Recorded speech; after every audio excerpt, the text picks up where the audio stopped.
Pensa aí, o que você fez nas últimas 24 horas? Você consegue lembrar? Olha, você pode até achar pouco tempo, né, e tal, talvez você não lembre tudo que você fez, mas na verdade, nesse tempo dá pra fazer muita coisa. Em 24 horas dá pra você maratonar, o quê? Tipo uns 72 vídeos de temas de Buenas aqui no Salto, dá pra você assistir a 24 lives de preparação pra redação do Enem, inclusive, inscreva-se no canal, gente, temos lives todas as quartas às 19 horas. Mas, enfim, saindo um pouco aqui do mundinho do YouTube, né, no mundo todo, em 24 horas, nascem algo em torno ali de uns 365 mil novos bebês, 18 milhões de pessoas comemoram seus aniversários, 8,6 milhões de raios caem, e se você não foi atingido por um deles, né, se tiver tudo bem aí com você, com a sua saúde, o seu coração bate 104 mil vezes. E no TikTok, em um único dia, 1 bilhão de vídeos são assistidos. Você já assistiu algum vídeo hoje?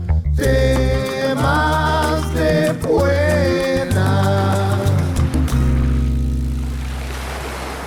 Oi, gente, tudo bom com vocês? Vem cá, vamos combinar que nenhum desses números que eu falei é uma grande surpresa, né? Dá pra imaginar mesmo que um dia nasce muita gente, né? Caem muitos raios, uma galera assiste muito vídeo do TikTok, mas você já parou pra pensar nas coisas que acontecem, mas que ninguém vê? Ou, por exemplo, alguma coisa que rola o tempo todo, mas ninguém imagina o tanto que acontece? Pois é, gente, pra variar, bora pra nossa desgraça semanal aqui. Só no Brasil de 2020, em 24 horas, foram feitas, em média, 260 denúncias de violência contra crianças. Esse dado aí, ele fica mais tenso ainda quando a gente pensa que com a pandemia, né, e o distanciamento social, rola uma grande subnotificação desses casos. Uai, Pedro, mas o que a pandemia tem a ver com a violência contra crianças? Olha só, gente, é que nessa situação de isolamento, o contato das crianças e dos adolescentes com adultos que são fora ali do seu círculo doméstico, né, com as pessoas que ele já está acostumado, diminuiu muito. Então, a criança, ela não tem mais contato, por exemplo, com adultos na escola, né, professores, ou, por exemplo, com vizinhos, com amigos, enfim, e isso ajuda a reduzir a percepção da violência contra elas, porque diminuem as denúncias. E acontece que em 2021, a Sociedade Brasileira de Pediatria fez um levantamento que mostrou justamente que 60% dos casos de violência contra crianças acontecem dentro da própria casa. Por isso que é tão importante que professores, vizinhos, familiares, né, cumpram esse papel de perceber e denunciar situações suspeitas. Infelizmente, gente, é só a gente passar o olho pelas notícias que a gente vê vários casos de violência doméstica contra crianças e tal, e eu tenho certeza absoluta que você já deve ter ouvido, mesmo que por alto, assim, né, falar de casos tipo do menino de 11 anos que foi encontrado acorrentado sem roupas dentro de um barril no interior de São Paulo. Os responsáveis pelos maus tratos dele eram o pai, a madrasta e uma irmã mais velha. Teve um outro caso absurdo aí, tem pouco tempo até, que teve grande repercussão na mídia. Foi o caso do Henri Borel. Vocês lembram dele? Ele era uma criança de 4 anos de idade que foi agredida e morta pelo padrasto. E ainda teve omissão da própria mãe. E esse, gente, não é um caso isolado não, tá? Com base nos dados do Sistema de Informações do Ministério da Saúde, de 2010 a agosto de 2019, a gente teve aí 103 mil crianças e adolescentes que morreram vítimas de agressões. Além disso, é importante a gente lembrar que quando a gente está falando de violência, né, a gente não está falando só de agressão física, não. Essa violência, ela se apresenta também na forma de violência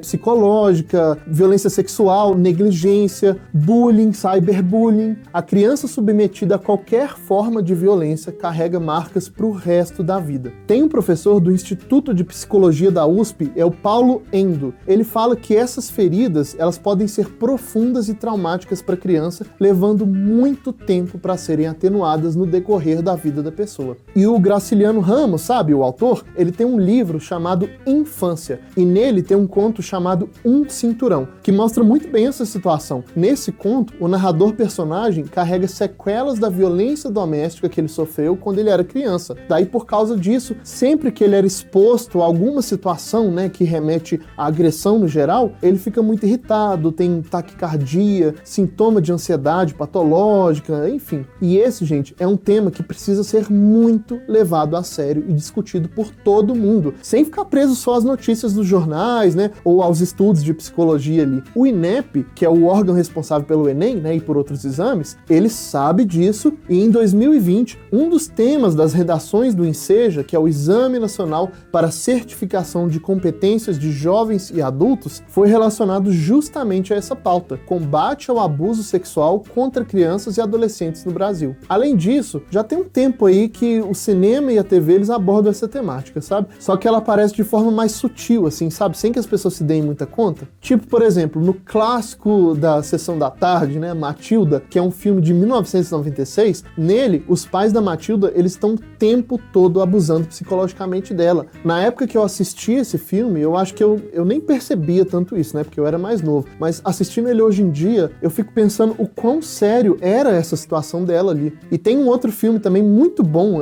que aparece até de maneira mais séria, assim, né, mais direta, que é o filme Preciosa, de 2009. Ele fala de uma garota de 16 anos que, além de ser antissocial, ela sofre frequentemente de abusos sexuais do seu próprio pai. Isso faz ela ficar grávida 2 vezes e também ela sofre abusos físicos e mentais por parte da mãe. Enfim, gente, você pode estar achando esses exemplos aí mais antigos, né, e tal, mas recentemente, pelo menos, tem uma série da Netflix chamada Anne with an E. Você conhece? Essa série mostra como que até bem pouco tempo atrás a violência contra crianças e adolescentes era associada à educação e era forte aliada do preconceito. Falando ainda mais, né, de coisas mais recentes, tem também o filme de 2018 chamado The Tale, que é a história de uma mulher que ela começa a relembrar ali de uns abusos que ela sofreu quando ela era criança, mas que a mente dela meio que deu uma suprimida ali, né, nessas memórias com o tempo. Então, esse filme ele traz outra perspectiva importante de como a nossa mente lida com momentos traumáticos da infância. Bom, eu já te dei aí a maratona inteira de filmes do final de semana, né? Eu confesso que é comum sim que as histórias dos filmes elas acabem indo por um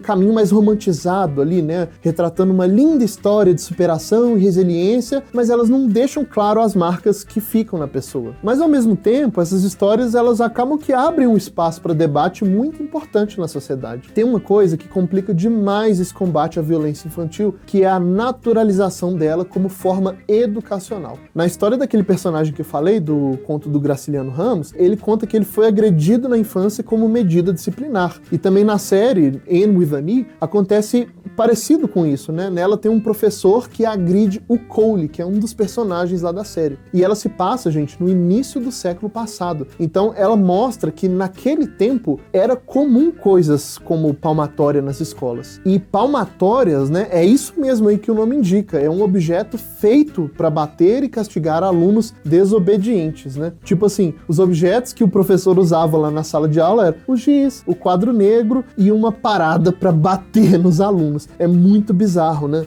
Ah, Pedro, mas isso acontecia tem muito tempo, né? Hoje em dia não tem mais disso. Sim, eu acho que hoje em dia nas escolas é mais difícil você encontrar uma palmatória, né? Mas no geral você não precisa ir tão longe no tempo para encontrar isso não. Mais próximo da gente, né? Até outro dia aí mesmo, era completamente aceito que os pais dessem palmadas nos seus filhos pequenos como método educacional. E o mais doido disso é que desde a década de 1950, um cara que parece que estava muito à frente do seu tempo, né? É o psicólogo behaviorista B.F. Skinner. Ele focou seu trabalho na educação e já naquela época ele considerava o sistema de ensino um fracasso porque ele se baseava na presença física obrigatória do aluno, né? Tipo assim, o aluno tinha que ir para a escola senão ele levava porrada. Daí esse cara, ele defendia fortemente a necessidade de um reforço positivo quando o aluno tinha bons resultados ao invés de punir os resultados negativos. Parece óbvio, né? Mas até hoje tem gente que acha que violência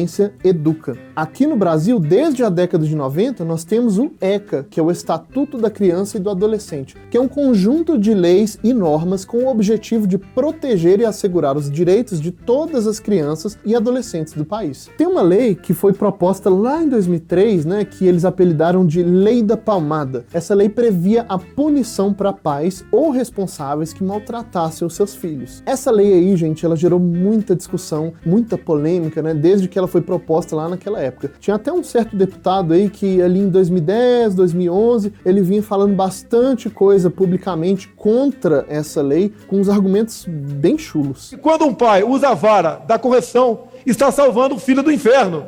Mas enfim, no final das contas, em 2014, essa lei foi aprovada e foi também nesse ano que o abuso sexual contra crianças e adolescentes se tornou crime hediondo. Mas é triste ver que, na prática, a gente ainda vê tantas histórias de abuso e de violência praticadas contra crianças. E eu acho que muito disso é perpetuado por esses discursos, tipo esses daí do senhor ex-deputado. Hoje, existe um projeto de lei que está na Câmara dos Deputados e ele leva o nome do menino Henry, né? Aquele caso que eu falei. E esse projeto, ele tem como objetivo tornar mais severas ainda as punições para quem comete crimes contra crianças. Mas a dúvida que sempre bate é, será que só criar leis mais severas já resolve o problema? Eu penso, por exemplo, que a gente ganharia muito mais se a gente conseguisse fazer valer as leis que já existem, né? E estabelecer políticas públicas de educação social e oferecer qualidade de vida para crianças e adolescentes. Mas bom, isso sou eu falando aqui, né? Bora ouvir agora quem realmente entende do assunto? A gente entrevistou a Renata Greco, que ela é analista de projetos do Instituto Liberta. Dá só uma olhada. Salte fora do quadrado. Salte fora do quadrado. Oi, pessoal do Salto, meu nome é Renata.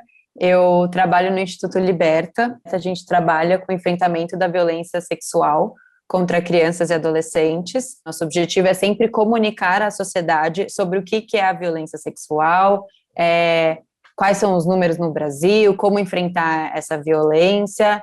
Hoje a gente tem muitas políticas públicas que falam sobre a violência sexual, mas a gente acredita dentro do Instituto que o principal é trazer esse tema para dentro da escola. A violência sexual, principalmente o estupro de vulnerável, ele é uma violência intrafamiliar. A gente tem números até do Anuário Brasileiro de Segurança Pública, que 85% dos casos de estupro de vulnerável, o abusador é conhecido da vítima. Então, a gente acredita que a partir do momento que a gente traz esse tema para dentro da sala de aula, a gente consegue não só prevenir, a gente consegue entender quando um caso chega, né? Do estupro de vulnerável, que é o dado que a gente tem mais recente do Anuário Brasileiro de Segurança Pública, traz que 44.879 crianças, né, foram estupradas em 2020. Então, a gente está falando também de um período pandêmico.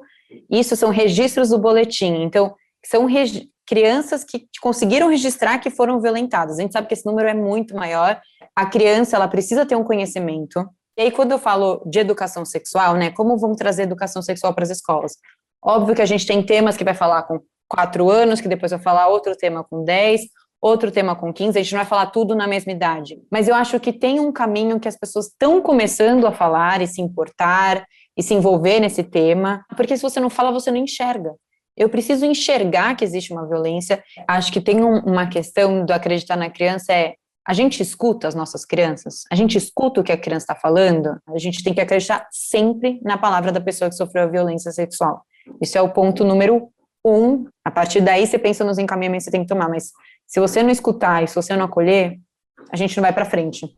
Pelo visto eu não estava tão errado assim, né, gente? Então, muito obrigado para Renata, né, por ajudar a gente a entender melhor sobre esse assunto, né, sobre essa situação e a compartilhar com a gente a sua perspectiva. A gente sabe que qualquer solução exige tempo, dedicação e envolvimento do poder público. De acordo com Marco Gama, presidente do Departamento Científico de Segurança da Sociedade Brasileira de Pediatria, no Brasil, as principais causas de morte de crianças e adolescentes entre 1 e 19 anos são violência e acidentes. E ele pontua também que são mortes que são até evitáveis, né? Mas que faltam ações para que os números mudem. Infelizmente, gente, os números brasileiros referentes a esse tipo de violência são assustadores e uma boa solução vai precisar passar por toda a sociedade. E esse é mais um tema que deve ser discutido nas mais variadas esferas da vida e, por que não, na sua redação do Enem. Então, para te ajudar nesse desafio, eu vou passar a bola para a Aline, que já está com uma redação prontinha sobre esse assunto. Um beijo e corta!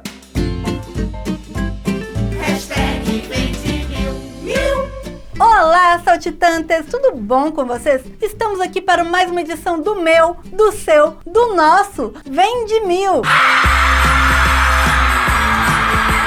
Olha o caminhão do mil passando na sua rua! É um mil fresquinho, madurinho! Um mil que cai bem em qualquer hora do dia, meu freguês! Esse mil desce gostoso, não dá indigestão! Vai deixar passar, hein?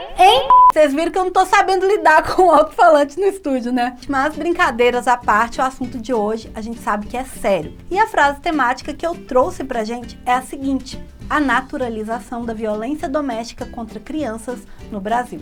Esse é um tema muito pedido pelos alunos lá no nosso Instagram, @osalto, e que no nosso curso Redação a Jato a gente trabalha dentro do eixo temático da infância. Eu não sei se você sabe, mas o Enem adora o recorte da infância e juventude. Já caiu sobre os direitos da criança e do adolescente lá em 2000, o trabalho infantil em 2005, a publicidade infantil em 2014, enfim, é um tema que infelizmente está cada vez mais em pauta e que com certeza você já tem repertórios na ponta da língua. Então, bora começar a nossa redação nota 1000 com o repertório pop mais consagrado de todos quando o assunto é infância. E é claro que eu tô falando da série Anne with an E. E para abrir a sua introdução, você já pode dizer que na série Anne with an E, há uma cena em que o professor, como medida disciplinar, castiga fisicamente a personagem Cole por julgar o comportamento do aluno inadequado.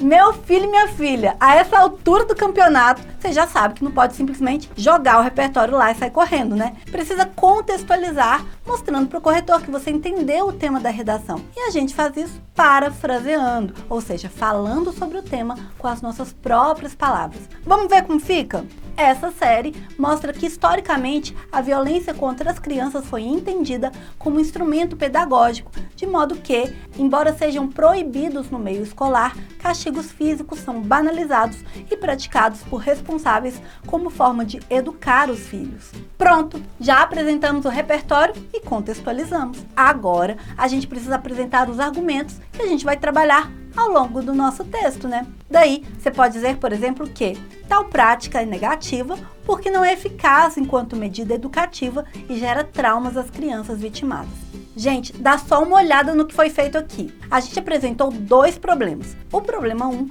é que os castigos físicos não são eficazes enquanto medida educativa. O problema 2 é que eles geram traumas às crianças vitimadas. Olha só, quando você trabalha sua introdução assim em dois argumentos, fica muito mais fácil estruturar o resto do texto. Quer ver só? No desenvolvimento 1, a gente vai retomar o problema 1, dizendo, por exemplo, que, nessa perspectiva, pode-se afirmar que é falso o argumento de que a violência contra a criança seria um instrumento de educação por condicioná-las a um comportamento desejável. Daí, para comprovar o seu argumento, você pode chamar o psicólogo Skinner, que vai dar certo. É só você falar que para ele, a punição não é efetiva na educação das crianças.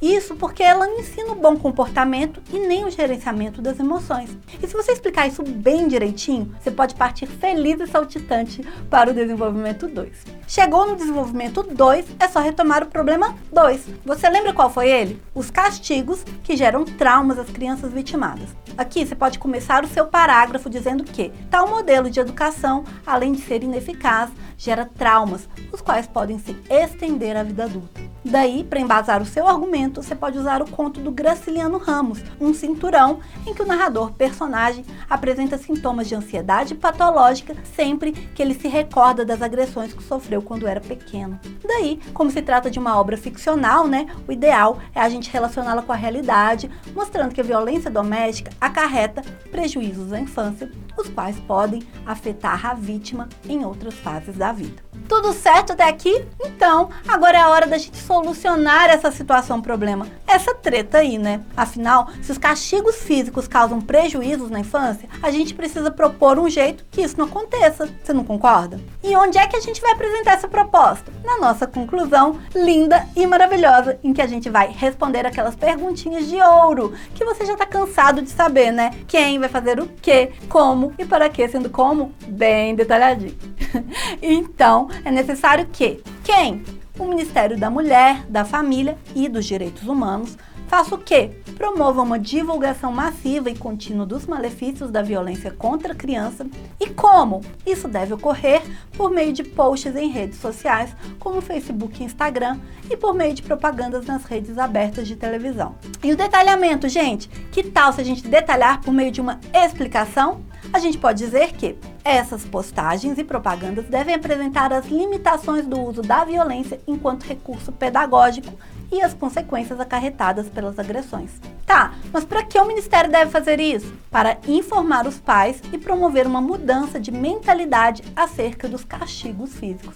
Fechou? Não, né, gente? Falta a cerejinha do bolo, o recurso cíclico, que vai conectar o repertório que a gente usou lá na introdução com a última frase da nossa conclusão. Quer ver como fica? Dessa forma, condutas como a do professor de Annie Wisani não serão mais normalizadas na sociedade. Gente, então é isso. Eu espero que vocês tenham gostado dessa redação. Ela está disponível para download gratuitamente na descrição desse vídeo. Mas antes de baixar, dá um like, se inscreve no canal, comenta qual assunto você quer ver no próximo Temas de Buenas. Gente, pode parecer piegas, mas é pura realidade. É a sua participação que movimenta esse canal. Super dica, super beijo pra você. Ei, opa, vai embora ainda não, Zé. Eu tenho uma notícia que eu tenho certeza que você vai gostar. Sabia que esse tema de redação que a gente tratou nesse vídeo faz parte de um eixo temático? Eu não sei se você já estudou temas por eixos antes, mas pode ter certeza que essa é a melhor forma de você pontuar alto na sua redação. Nós aqui do Salto temos um curso com uma metodologia top das galáxias para você que tem pouco tempo para estudar, mas precisa mandar bem na sua redação do Enem mesmo assim. Então, para saber mais, clica aí no link que eu deixei na descrição. Até mais, um beijo e corta!